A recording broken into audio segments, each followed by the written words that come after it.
All right, we're all glad to be here, guys. It is another episode of Growth Monday. And Jonathan, please let me know, make sure our sound is good. We want to make sure everyone can hear us.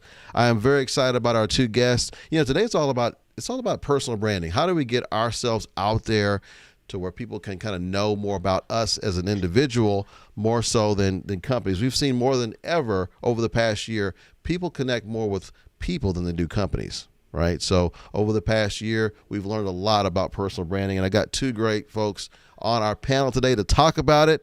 They're just regular folks, just like you and I. We've got a business or a service we're involved in, but we also want to make ourselves more visible on the platform. So first, I want to welcome to the show Miss Lisa Castagnola, or Castagnola, if I'm Italian.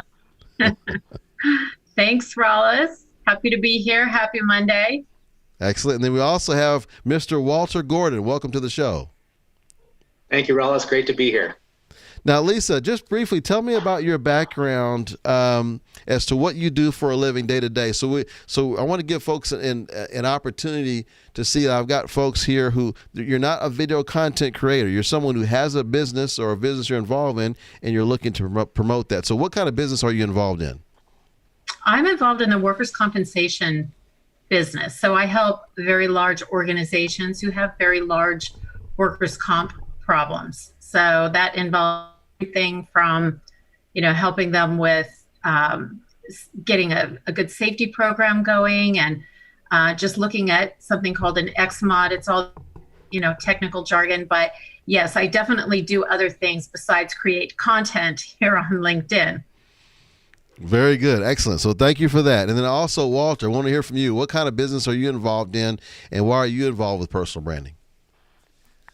Yeah, so Ross, I started my career years ago in banking, which is kind of what I went to school for, and did that for a few years. And then I always had the idea that I wanted to have a business of my own, and so I was able to do that, kind of starting part-time and eventually branching to full-time. I kind of call it the long and winding road. But so what I do today, really, I'm an investment advisor by training. So I work with a lot of clients. But what I really enjoy is really teaching people, especially people who are aspiring to be entrepreneurs, how to actually get into the field and become a financial coach. So that's what I really put most of my effort in today, which is pretty exciting. Awesome. Very good. I'm going to ask you, Walter, as we go through the program, let's kick the volume up just a little bit. It was a little bit difficult to hear you just now.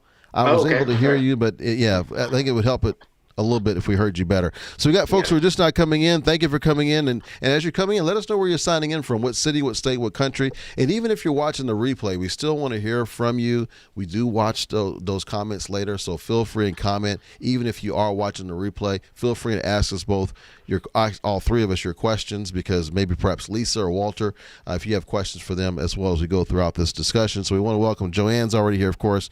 We have Melissa already sees commenting. Thank you for being here. And as we move on throughout this discussion, it's really going to be about what was the motivators, what was kind of the cause for you to even get into personal branding, Lisa, and then what are some of the steps that you've taken to kind of put yourself out there over the past year or so?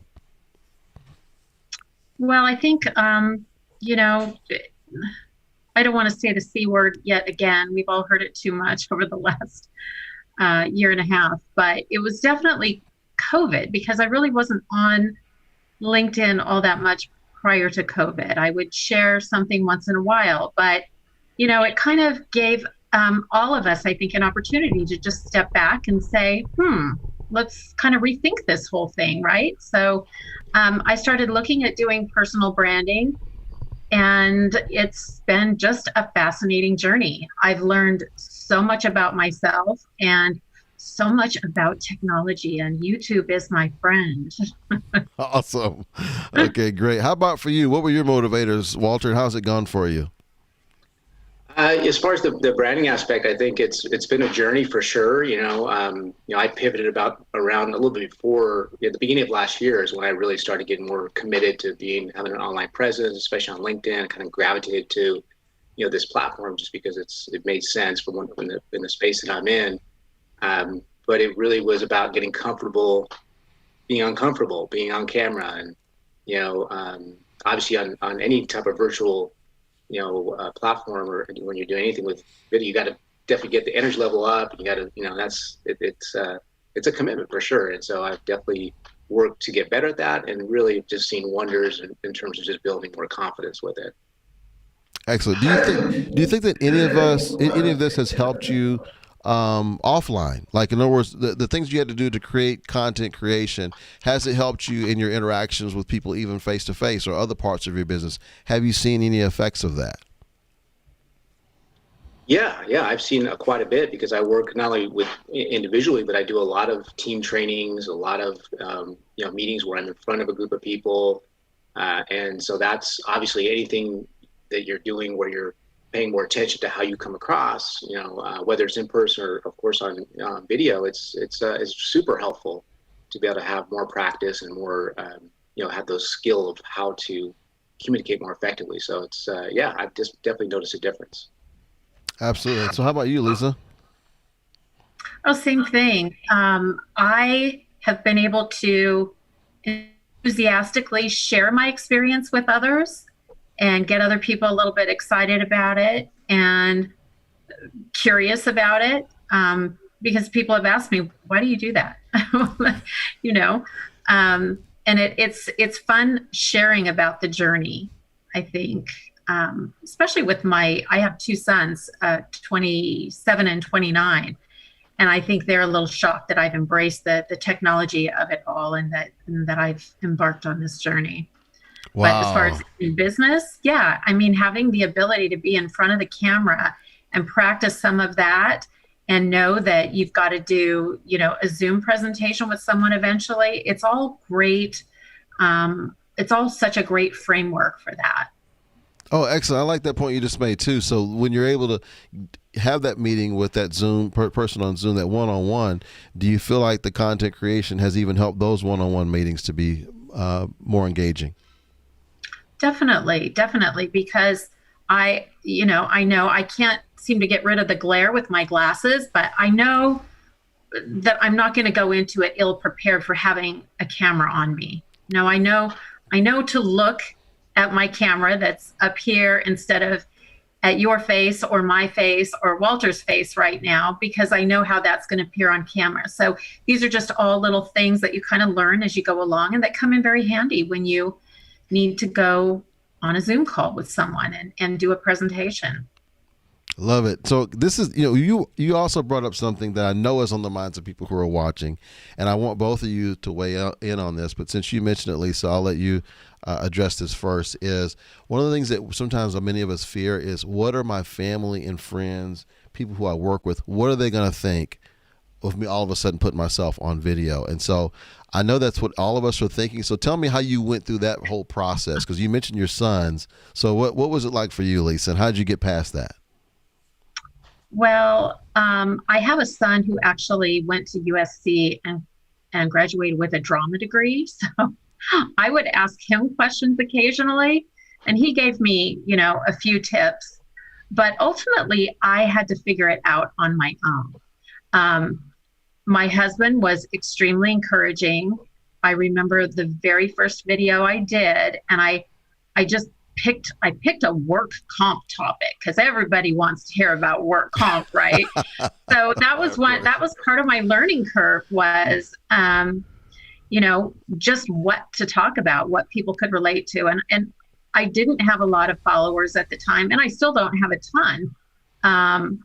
But I've learned through trial and error, what people will comment on and what works. And so I tend to take my topic of work comp, and I'll present sliders or something on that instead of video, to talk about the more technical aspects of what I do.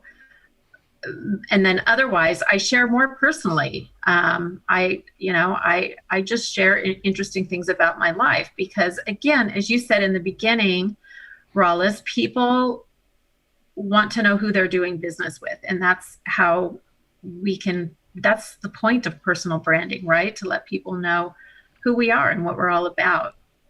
Absolutely. Well, Walter, what are your thoughts on this?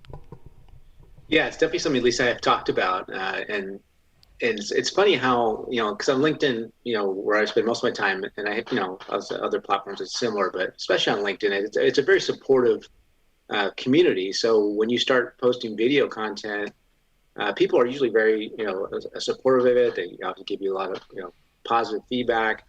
And with your personal friends and family, I think it's not that they don't care or they not want to be supportive. I think it's just at least what I found when I started sharing, some of the content I was doing and that I was actually doing it. I think it's more they don't understand really, or can't wrap their head around how much time actually it takes to put together, let's say, a 2-minute clip, right? Yes. So they just think it's just something you do. Take number 20. Yeah, exactly. So I think that I was a little bit maybe disappointed at first at that, but then when I kind of realized that they really don't, like so many things, they don't understand how much goes into it when it comes to producing content of any sort, but especially on video. That's a great point. That's a great point. That's a great point, Walter. Oh, yes. It's real. Yeah. Time. And does it ever get better? Yes, I think it does get better. I forced myself to do sort of like, I'm on location here at somewhere just to try to speak spontaneously. And I've had people be walking by, like I was in Lake Tahoe and I did a video and people would walk by and they'd be like, do you mind us asking, like, what are you doing? I'd tell them. They just thought I was kind of a kook, I think. And I still had to do several takes to get that right. But, the editing gets faster. Everything, the more you do it, like anything else, you get faster and better at it. I know what my setup is in my office now if I'm going to shoot a quick video. But yeah, if I were to encourage people who are looking at getting into doing videos on LinkedIn, you just have to start doing it. You just point the camera at yourself. And that's the advice that I was given early on. Brian Schulman told me, point the camera, use your mobile phone, point it at yourself and do a video every single day and just get comfortable talking to your camera. And so I'd be out walking and I'd be talking to my camera and I would think this is the dumbest thing ever, but it's true what he said, because you just get more comfortable. You learn to kind of choose your words a little bit. Absolutely. More crisply, I think. Those are golden points. So I want to just recognize several of the commenters that we have that have come in. We have James Patron. He says, hello all. So do you know James Patron? Either one of you? The name sounds familiar to me. Okay. And then we also have, because I mentioned Joanna Melissa, he says it might takes us all a bit to build, but at the end of the day, we have to pave the road before we travel. Oh, nice thought. And Kareem says, great to join for the very first time. Looking great, everyone. So thank you. Thank you for joining us today, Kareem. It's his first time. That's wonderful. Hi, Kareem. Hi, Kareem. And then we have Kit. She says, Kit Huffman. She says, it can be so hard just to focus on looking at the camera rather than the people on the screen. I'm still learning. So we've all learned that one. That's looking down. I feel like I'm on the Brady Bunch here, So true. Yep. So yeah, we had to keep looking at that camera. See, even with me on the show, if you look at some of my early shows, there were times when I was looking down quite a bit, but after a while I learned, no, I got to look at that camera. And another thing I did to help look at the camera more is, by the way, if I looked at you, I would look like this the whole show. If I looked at you, this would be the entire show would be like that, and it would be odd, right? So what I learned to do is whenever I looked away from the camera, even during a live show, is I would say, let's look at the comments. I would say stuff like that instead of trying to read it while you're talking. Right. That's a great point. That's a great tip. Yeah, and I also learned that in doing the shows, that whenever I'm reading the comments, I can't read the comments and focus on what you said at the same time. So I train myself to, as you're talking, as best I can, to keep looking at you and keep focusing on you. And when I say you, the camera, not actually you, because I actually see you at the corner of my eye. You're at the corner of my eye right now. Good. And it's tough because you don't get facial expressions that way. You can't read what the person communicating to you is doing on their face, which is so much a part of communication. Such a huge part of communication, right? Right. So that's a great point. There are definitely some challenges with it. And sometimes what I'll do with that, what you just said, Lisa, which is a great point, is I will occasionally look as you're talking to so I can see what your facial expressions are when you say certain things.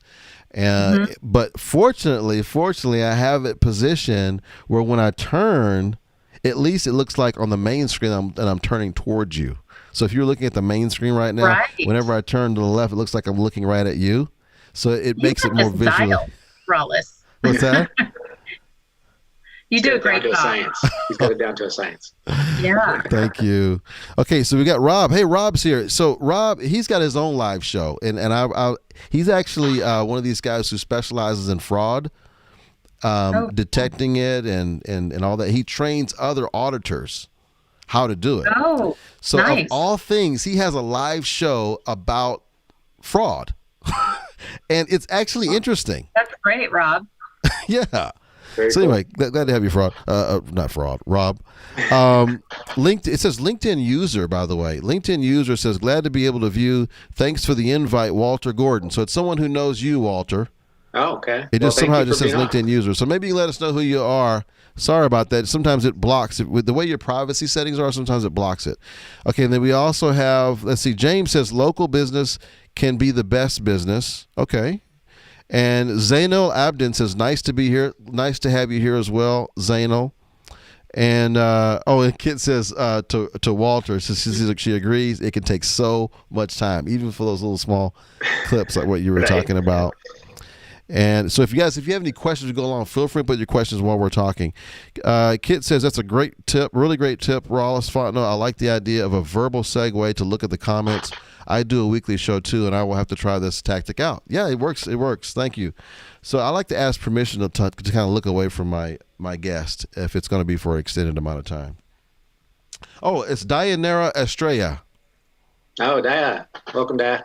Okay, welcome, Daya. Okay, so I have a fun question for you. We're going to get back to the personal branding in just a moment, but can I ask you guys a couple of fun questions, one or two maybe? What do you think? Sure. Okay. Shoot. We like fun questions. All right, so would you rather... Okay, this is weird. This is a weird question. Oh, I know you do this on your show.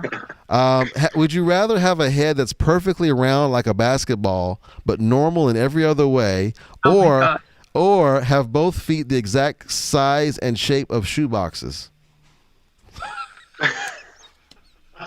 Wow. I'm going to have to go with the head. Okay, you want the basketball I think head? me too. I don't think I could play pickleball very well or rock climb very well with shoe boxes for feet. Yeah, Okay. that was my first thought. Since I love playing basketball, Rollis, I'd rather have functional feet and go with and just deal with an odd shaped or head. It's an actual shaped head. Yeah. That was. I tell you, it would make every time you go on a Zoom call, it would make it very interesting. Yeah, you definitely get some. Maybe some more views. Yeah, I wonder if any of those who are watching today would rather have the shoebox feet and what the reason would be. Yes, please in the comments. We want you guys to answer this too. So what would you rather have? The head that's perfectly round like a basketball but normal in every other way, or have both feet the exact size and shape of shoe boxes? Now, what I love about these questions, Lisa, is it uncovers something that wouldn't have come up otherwise. Like I just learned that you like pickleball. And I actually heard about pickleball for the first time this morning because I overheard my wife speaking to she's a personal trainer. She was speaking to one of her clients about pickleball. So tell us about pickleball. It's the fastest growing sport in America. Rollis. Is it really? Wow. Tell us so about much it. fun. So much fun. What makes it fun? What makes it fun? Yes. You're moving the whole time. If you do like a round robin event, you meet different people because you're rotating from court to court.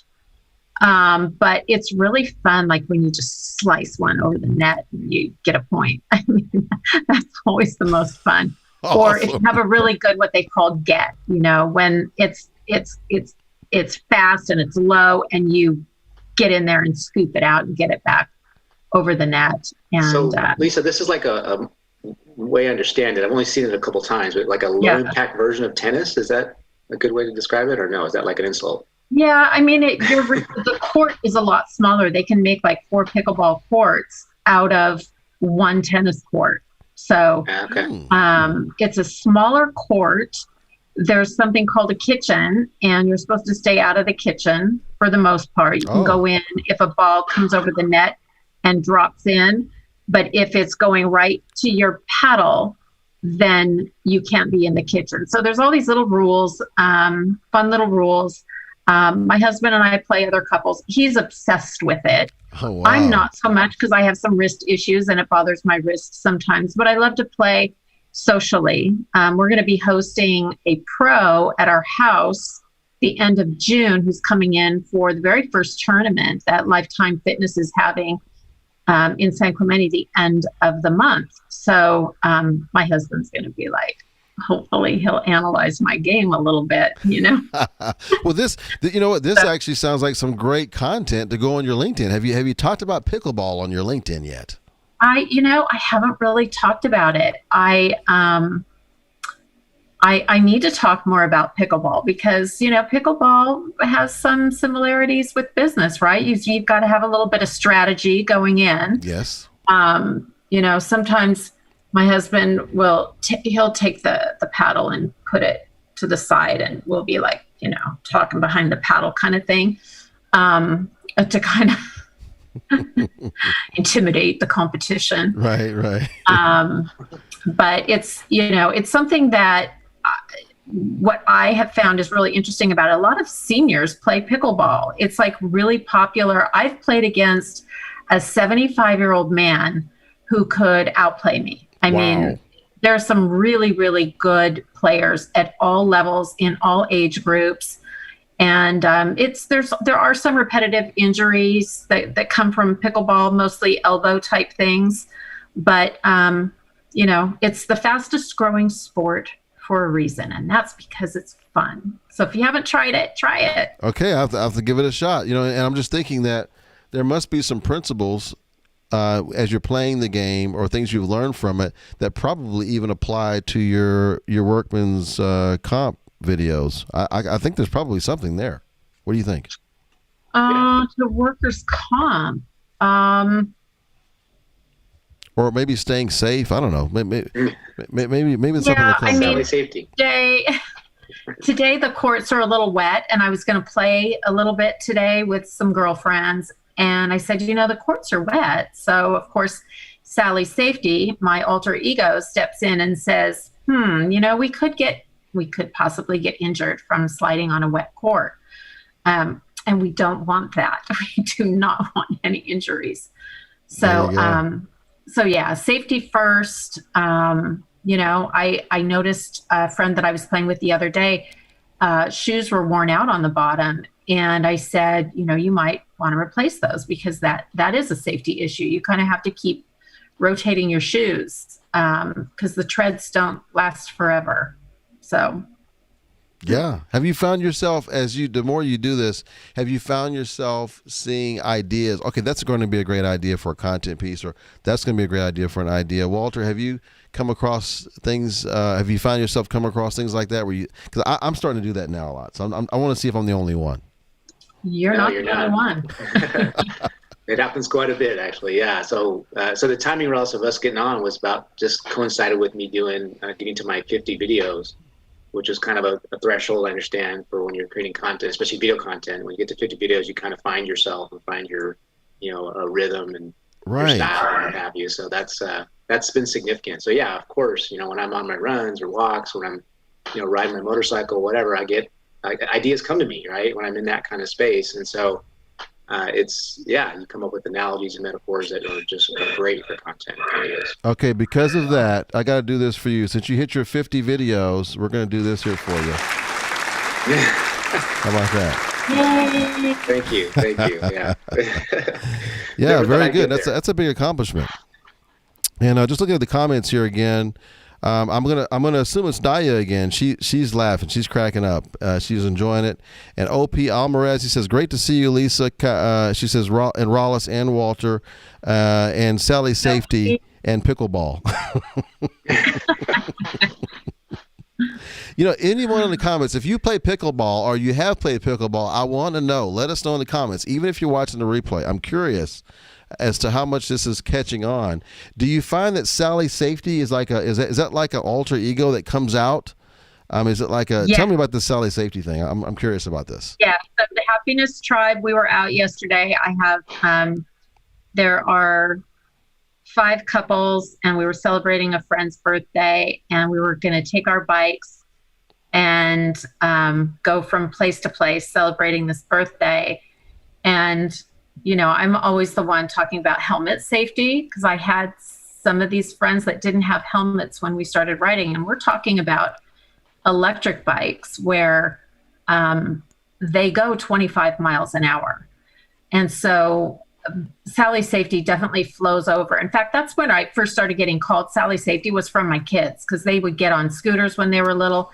Okay. And I have a brother who was brain injured at age 26 from riding a bicycle. Oh, wow. And so I am obsessed with safety, like helmet safety, especially if you're on a skateboard, if you're on a bicycle, a scooter, whatever, motorcycle. I just am really an advocate for that, because it changed my family's lives for years and years and years. My brother lived, he was brain injured at age 26. He lived until age 58 as a prisoner of his body. He was a quadriplegic. And he always remembered like really good music from the 70s and would sing, but he had no short-term memory. He was a delight to be around. He had a great attitude. He taught me a lot about attitude in spite of your circumstances.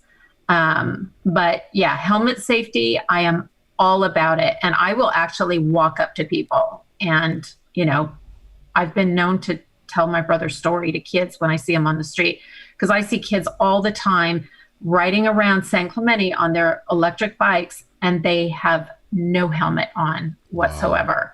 Wow. And again, what it could have, it just takes a second. Lisa, anyway, this is I could go on and on and on. This is powerful, because I did not know this about you, and I'm glad you shared it with me. But I think that, and I know people who are watching this, I know I did, I automatically felt closer to you just as you're explaining this. It's like, wow, she, you explain the part about your brother. I can resonate with that. I have a brother. You lost your brother. He had the brain injury, and you're looking to help keep that, as minimal as possible for other people to experience that. And so the Sally Safety comes out to avoid that situation. I love that. That's a great personal branding thing. I know you don't do it for the personal branding thing. I know it wasn't the reason, but that's what it ended up turning into. I have a Sally Safety thing on LinkedIn. I just haven't done Sally all that much, but yeah, I do. I would love to see more of it. Sally Safety. I need to see more of it. In my personal world. I need to see more of it, Lisa. More okay, Sally Safety.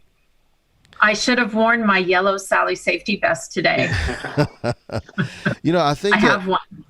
I think that sometimes we are hesitant to kind of bring some of those things about ourselves out. And I don't know if you've already done videos on this, but I know a lot of us we have a hesitancy to do that. I know I did. I had a hesitancy to talk about anything that's personal in my life, but it definitely I've definitely learned, no, we need to do that, because that's how people can relate to us, right?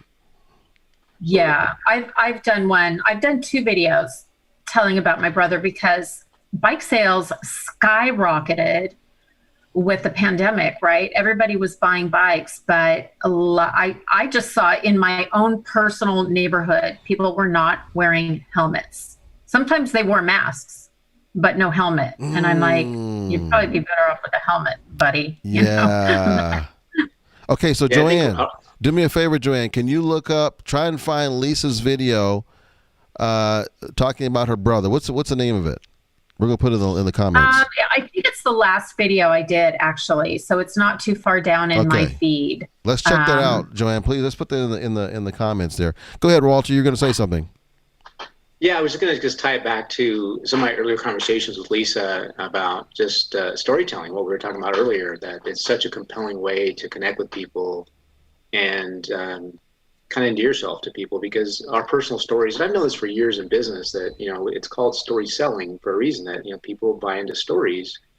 But I didn't automatically kind of carry that into producing content. It was only through kind of getting some coaching and realizing that, storytelling is just a talent that you can develop. And I seem to have that just because, it's something I've done in different forms throughout my career. And but yeah, we all have stories to tell, and we all can connect them to our business in some way, and it's just a great way to resonate with people.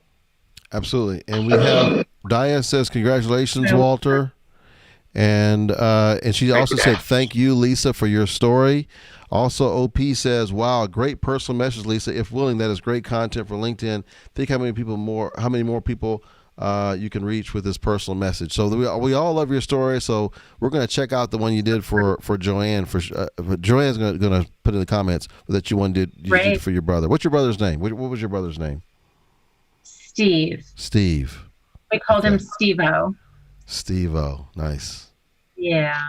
I really appreciate that. Okay, now we're gonna move it a little bit forward to a little bit of a fun thing here. Another little fun question. You guys ready?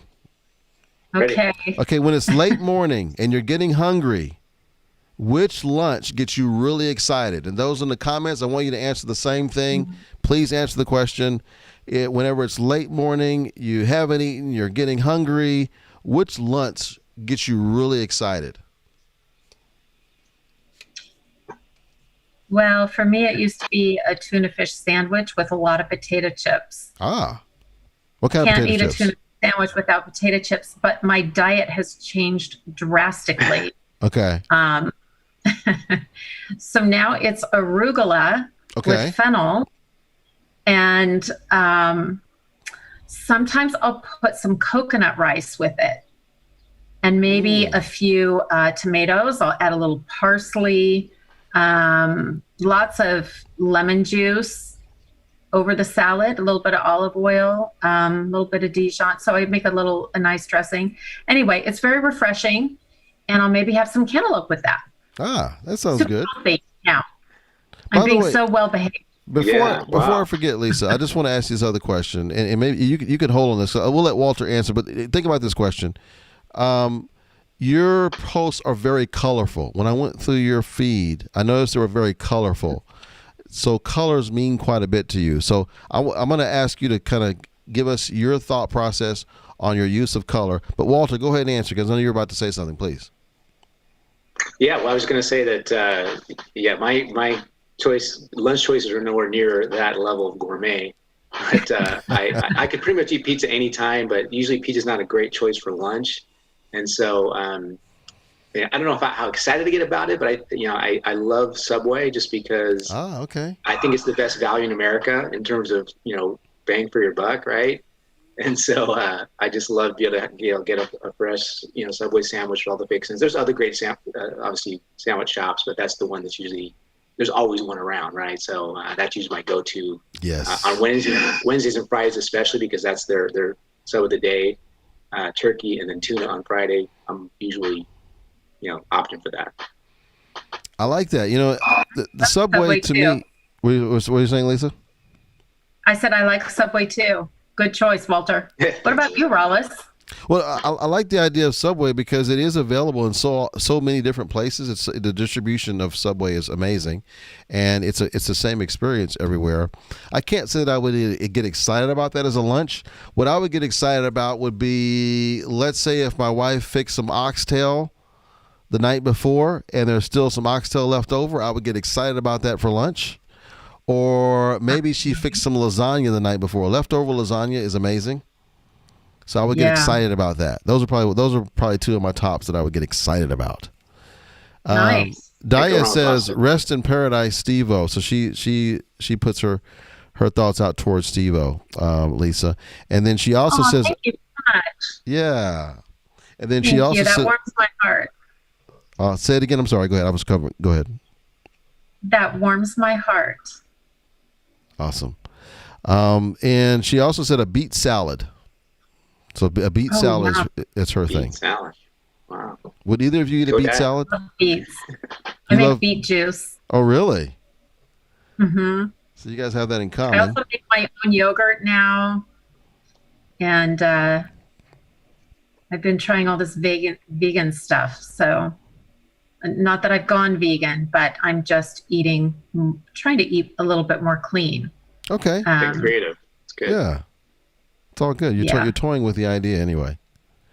Okay, Yeah. let's go with the color. Let's go with the color uses of color. Why is that important to you? Because it must be. I'm thinking. Or did you even notice that?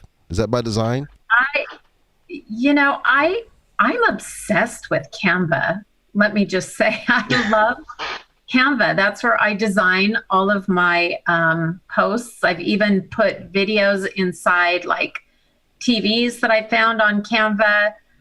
Before I knew how to use Adobe Premiere Pro, I would just, all my videos would come through Canva.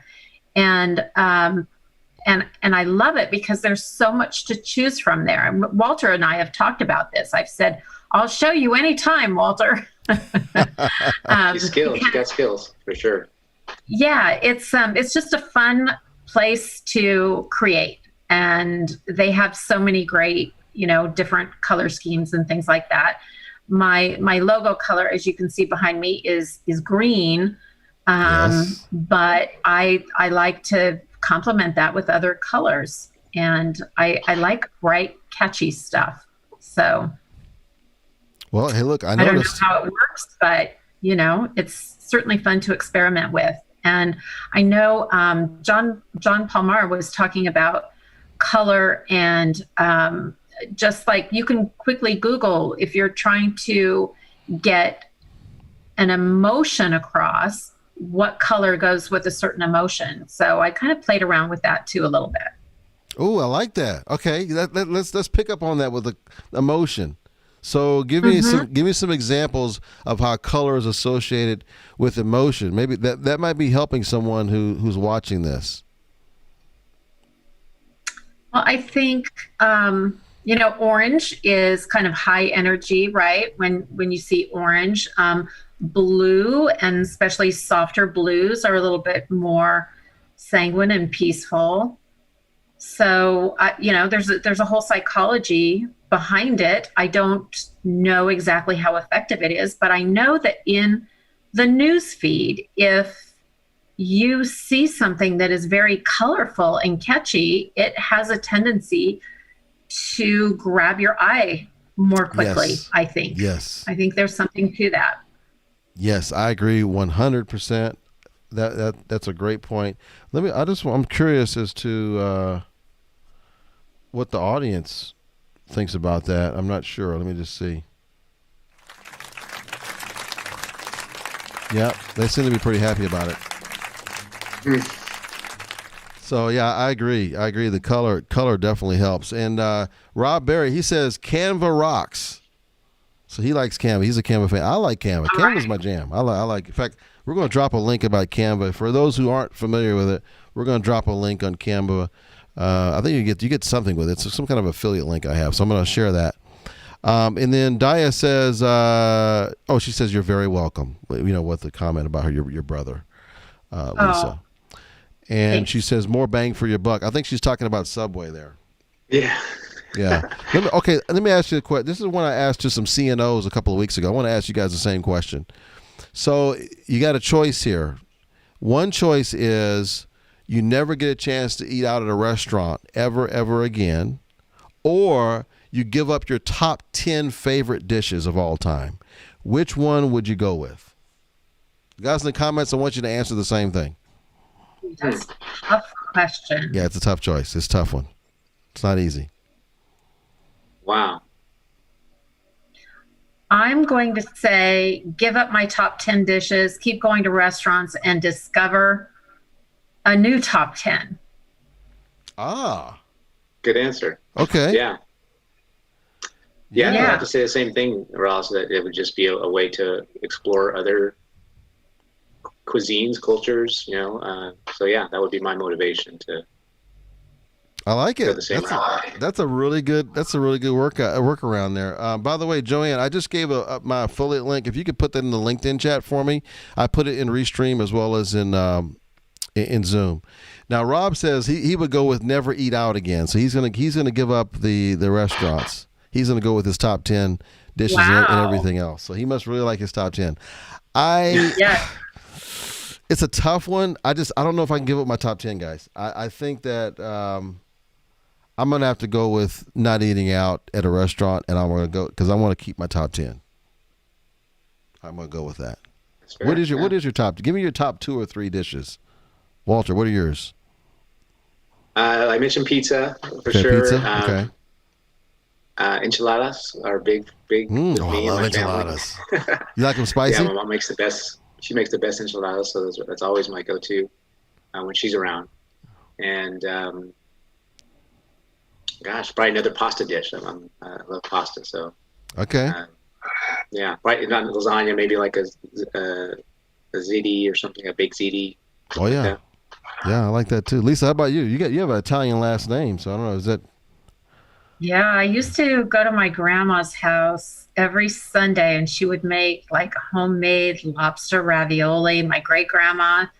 Um, and then we moved, so I didn't get to have that after the age of 9. And I grew up sort of in a more rural area of Idaho, and we had a garden that I got to weed all summer long. And then, we would harvest everything and can it or blanch it and freeze it. And so I grew up eating a ton of just beautiful, produce, vegetables and things like that. And then my dad was a hunter, so he would go out and shoot. He would shoot Bambi. He would bring the deer home, and like one time he actually handed me, never mind, I'm not going to tell that story. That's for another time. But it would horrify too many people, I think. I grew up eating like, just very organic type food. And then I spent a time of my life going to a lot of fast food places. Now, I can tell you, I'm supposed to be changing my diet right now. I've given up potato chips, which is, again, if I'm going to have a tuna fish sandwich, which is my favorite lunch, chips, had to have the chips with it. Yeah. But I will not give up In-N-Out Burger. Ooh, that is my In-N-Out go-to. Burger. They're good. And they're building one in my town now, close by. Wow. So I'm excited about that because I had to drive a few miles to get to In-N-Out Burger in the past. But that's one of my favorite meals. And then anything with mashed potatoes, if it's, I love it's mashed potatoes. Homemade meatloaf with mashed potatoes, so good. Or like I'm not thinking of the name of it.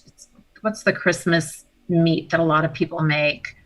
Doesn't matter. But my husband makes it with these onions that get roasted and they get so caramelized. They're amazing. I'm probably making people hungry right now. Oh, wow. Yeah, you're making us all hungry here. Nothing Prime wrong with rib that. is what I'm thinking of. And he does it with the onions. So good. What were you thinking of? Say it That's one again. of my favorite meals. Prime rib. Oh, prime rib. Oh, I love prime rib. Mm-hmm. Whew, that's some good stuff right there. A little bit of horseradish. Yeah. But all Mexican food. I love all Mexican food. I love Mexican food.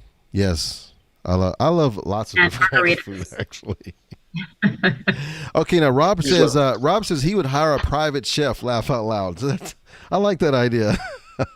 I actually happen to have one. It's my wife. She's amazing. So I wouldn't need one, but good for you. If I didn't have her, I would definitely do a chef. And then Susan says, "We are what we eat. All things that grow is my favorite." Oh, she must eat very well. She eats very healthy food. That's good. It sounds like it. That's so smart, though. I mean, that's the way it is, right? And our bodies will absolutely 100% reflect what we eat. Eventually, it will catch up with us. So true. Yes, true words. The woman with high cholesterol. Guys in the comments, let us know, what is your favorite food? And then if it's changed, what is your favorite food now that you of all time, now that you're trying to adjust your diet like what Lisa's doing right now?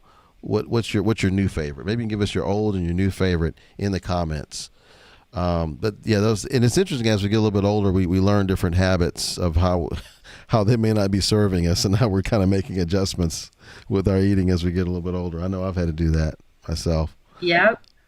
For sure. I remember in my 20s, what I determined to be the best thing to eat on a menu was generally the cheapest, because my pocketbook wasn't too good back then, and so I might eat off that 99-cent menu, not knowing how that might be wrecking my health later on down the road. Yeah, really. Okay, we need to get back to some personal branding, but before we do that, which I think this is kind of all plays into it, right? This is all because this is about us. It's personal, right? That's what it's all about. But I have a question for you. Would you rather have to run full speed for a half a mile up a steep hill or down one? Definitely up a hill. Okay, why is that? My preference.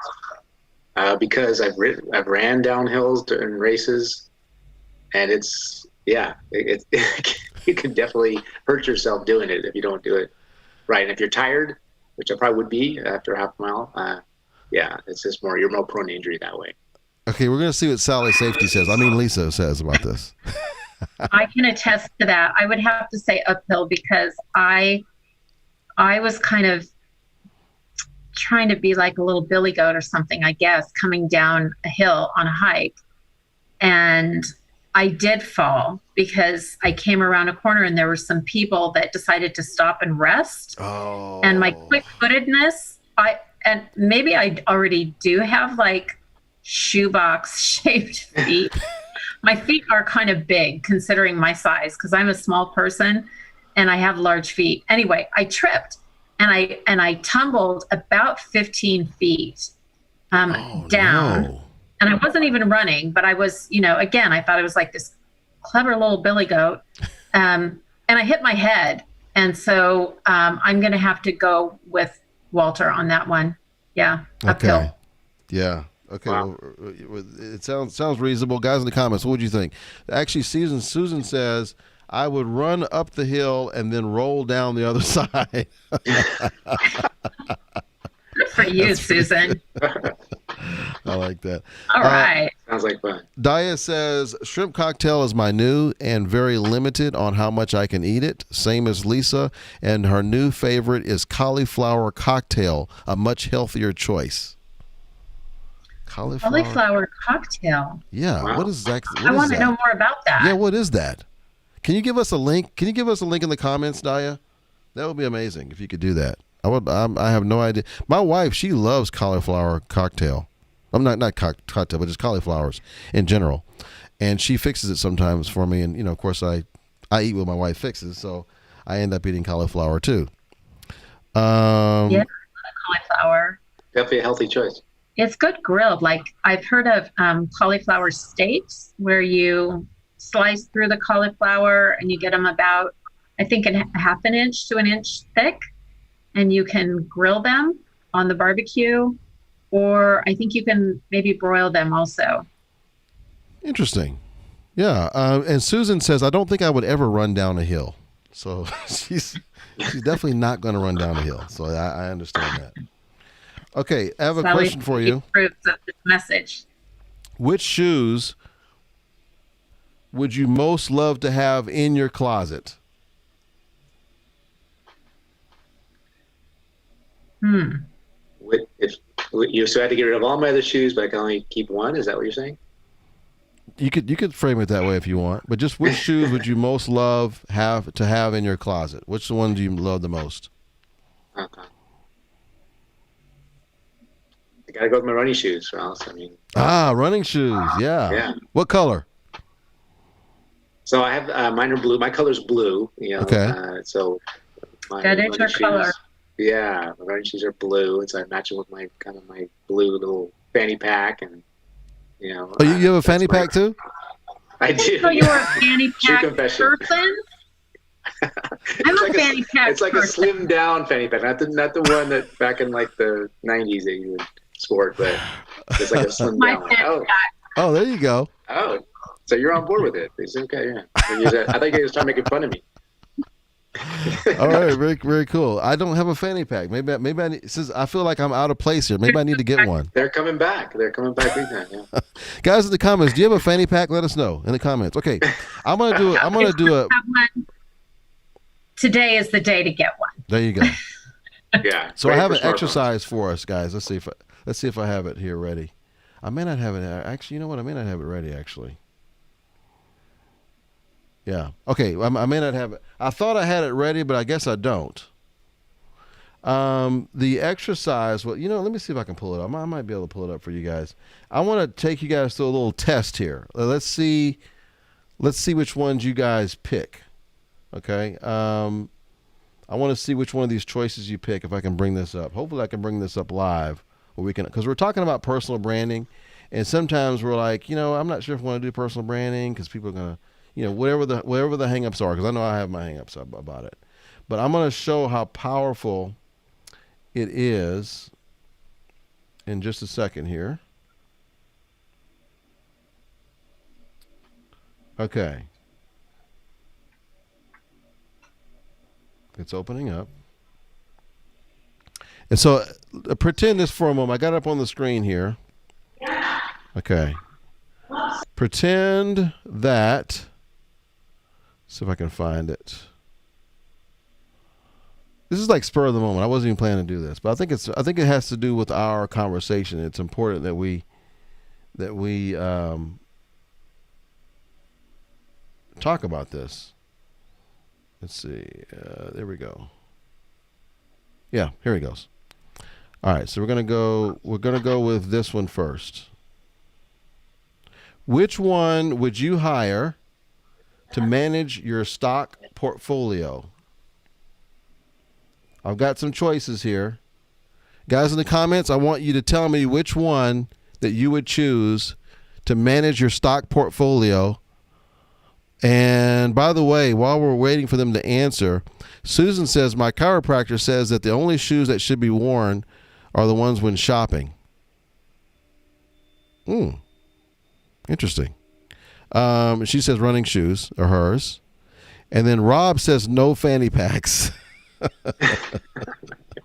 Okay, so Rob. which one would you choose, Lisa? First of all, 1, 2, 3, or 4? I think I'm gonna have to go with number 1. Okay. Why is that? I just think his track record sort of speaks for itself, right? Okay. And are you familiar with the other ones on there? Not so much. Okay. How about you, Walter? You're a financial guy. What do you think? Yeah. So I'd also have to go with Warren. I mean, yeah, his track record is really. I mean, the more bear markets you've been through, the more street cred you have in my world. So he's been through more than probably anybody on that list. I'm not as familiar with Charlie and Ray, but George Soros, of course, familiar with. Okay. But yeah, he takes the cake for individual investors, no question. Okay, so the reason why I put this up here to build the point about personal branding is that Charlie Munger is actually Warren Buffett's partner. He's a little bit older than Warren Buffett, and they met a long time ago, and they basically started Berkshire Hathaway together. And so he's a very, very intelligent man. He's got the similar knowledge base as Warren, but Warren's kind of more of the front guy. He's more of the personal branding guy. He's the one that takes all the interviews whenever you watch CNBC or if you any kind of news related thing, they're always going to interview Warren. Charlie likes to stay in the back. And then George Soros, he's a multi-billionaire investor, huge portfolio if you look him up. And then Ray Dalio, same thing. He runs or has run one of the largest hedge funds in the world, investment banker. So, but most of us are going to pick Warren Buffett because why? He was doing personal branding. We know more about him. Yeah, exactly. Personal branding. We know more about Warren. He's done more personal branding. He did personal branding when it wasn't cool, right? He just did it before they even know it was a thing. He was doing it, right? So that was my one thing I wanted to show you guys. Okay, I got one more. He's got more content, right? There you go. I got another one for you. Okay, if you're gonna start, let's say you're gonna hire to design a new tech product, which one of these guys do you pick?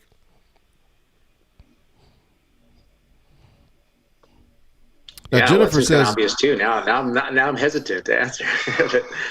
I mean, Steve Jobs is kind of the guy, right? By the way, everybody's saying, I'm looking at the comments, everybody's saying Warren Buffett. Jennifer said Warren Buffett. Rob says Buffett. Eduardo says Buffett. Jennifer says she had no idea who the other ones were, which makes sense because they didn't do much personal branding, at least not as much. Maybe Ray did a little bit. Gwen Chambers says Munger works with Buffett, correct? Dalio is great. Wow, go ahead, Gwen. Gwen knew about it. Okay. Yeah, Susan. So Charlie is a silent partner. You're right. You're exactly right. Okay, now we already have some votes in for this one. What do you guys think? Steve Jobs, Steve Wozniak, Joni Eve, or Tim Cook? Which one are you going to go with to design a new tech product? I think Walter already spoke and said Steve Jobs, and I tend to agree. Okay. And probably for the same reason. I mean, I know more about him, more familiar with his personal brand. Very good. It goes back to the why than the how, right? I mean, he understood. Yeah. The why behind the product is right. It's such a great. Apple still has such a great following. Mm-hmm. Yeah. So Jennifer says Wozniak, Steve Wozniak, and Eduardo says Steve Wozniak. Jonathan says Elon Musk, which is interesting. I didn't know I had that one up on the screen. But he's a great person. What's that? I didn't see that one. He's actually on one of my other slides. Oh, he says you didn't. It was a write-in ballot. Pretty incredible. Yeah, he's been pretty funny. But he is a tech guy. That's true because he is. I mean, he did come up with Tesla, and he also has SpaceX, which is another big. That's technology ultimate, and he has a solar business too.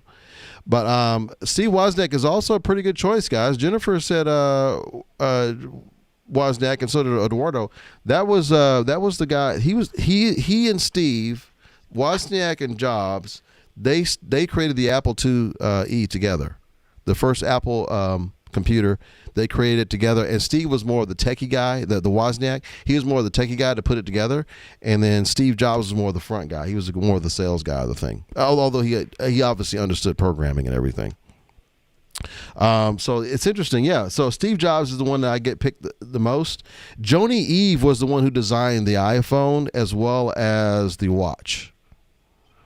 So he was the main one that designed that, but he's kind of more behind the scenes. He's a designer at Apple. I'm not sure if he's still there or not. And of course, Tim Cook is the current CEO of Apple. So, but it all goes back to what? Personal branding. That's why we know these guys. Absolutely. So, okay, so just to close us out, what is it that you would suggest to people who are on the fence? They're not sure if they want to put themselves out there on video. They're not sure if they want to do some posts. What would you tell them, Walter? And then Lisa, you can finish us out. Okay. I would say just get started and really spend some time maybe working on kind of what really gets you going, what you're passionate about, and because once you've determined that will give you the motivation to actually get outside your comfort zone and put it out there, because you'll feel it's important enough and that you want to reach a market of people that message is going to resonate. Oh, I love that. How about you, Lisa? Yeah, when you're passionate about it, other people will feel that, right? So, press record and start playing around with it, and just do it now. Like, don't keep waiting. Just give it a try and find out what works for you and what people respond to. And you might have some fails in there. I know I have, but keep working it, and you'll find your space. I love that. Let's see what the audience thinks of what you just said here. They seem to love it, guys. This is an amazing show today. You guys were great today. We really appreciate both of you. What is the best way? And I'll just say my little closing thing would be, because I'm in the recruiting world. I know there's a lot of recruiters that are hesitant to put themselves out there on video right now. And so as being a recruiter myself, I would encourage you, please do it. And in fact, one of the people who I work with right now, her name is Teresa Mazzaro. She's starting her own live show. We're helping her do her first episode on Wednesday. I'm so excited about that. Awesome. Oh, wow. Exciting. Yeah, it's all about recruiting. So we're very happy for her, and we're going to be a support system for her. So how should people contact you, Walter? What's the best way for them to contact you? We do have you tagged in, by the way. So let us know what they should do to contact you. Yeah, well, I mean, the best place, my resume is my LinkedIn profile. So that is really the best way to reach me. Set up a one-on-one. I'm looking for aspiring entrepreneurs that want to get into the world of, financial coaching. And so definitely open and willing to have conversations about that. Oh, I love that. Lisa, how about you? What's the best way to contact you? Lisa at gunninsurance.com. And of course, you can tap into my LinkedIn profile and you can DM me multiple ways. Awesome. Okay, and a couple. Let me just quickly acknowledge these comments. We had Eduardo who says, I'm a little familiar with Charlie Munger, but I went with Buffett because he's more personable. Same with Wozniak. Daya says, no better day than today. Such a wonderful show. Thank you. You're welcome. Thank you for being with us, Daya. And Gwen says, I love the comment about finding your space. Thank you. Yeah, you just got to cool. Do what it takes and keep doing it, and eventually it'll resonate. Awesome. And for those of you who are interested, if you want to see Teresa's first live show coming up on Wednesday, we did drop a link in there. And guys, if there's a certain link you want to drop in there, you, Lisa, or you, Walter, feel free and drop that in the comments and take note of some of the comments that have been made. Jennifer's giving us a hand clap as well. Thank you, Jennifer. Appreciate everybody for watching today. Have a fantastic rest of the day. And we invite you back next week for Growth Monday as well. And let's keep growing together. A rising tide lifts all boats, right? That's right. All right, thanks. So, Thank you, what's Ross. that? You're an excellent host. Oh, thank you. I appreciate you. I feel like I'm inviting you to my home, and I want you to feel comfortable and welcome. So hopefully, I did that today. You sure did. Thanks, Ross. Appreciate the hospitality. My time with you. Awesome. And you too, Walter. Yes, thanks, Lisa. We're a good tag team. Yeah, you guys are amazing. I tell you, I got a chance to know you guys a lot better today. It was definitely enjoyable. Thanks, everyone in the comments. Have a great rest of the day. And, Jonathan, let me know when it's safe to cut off the stream.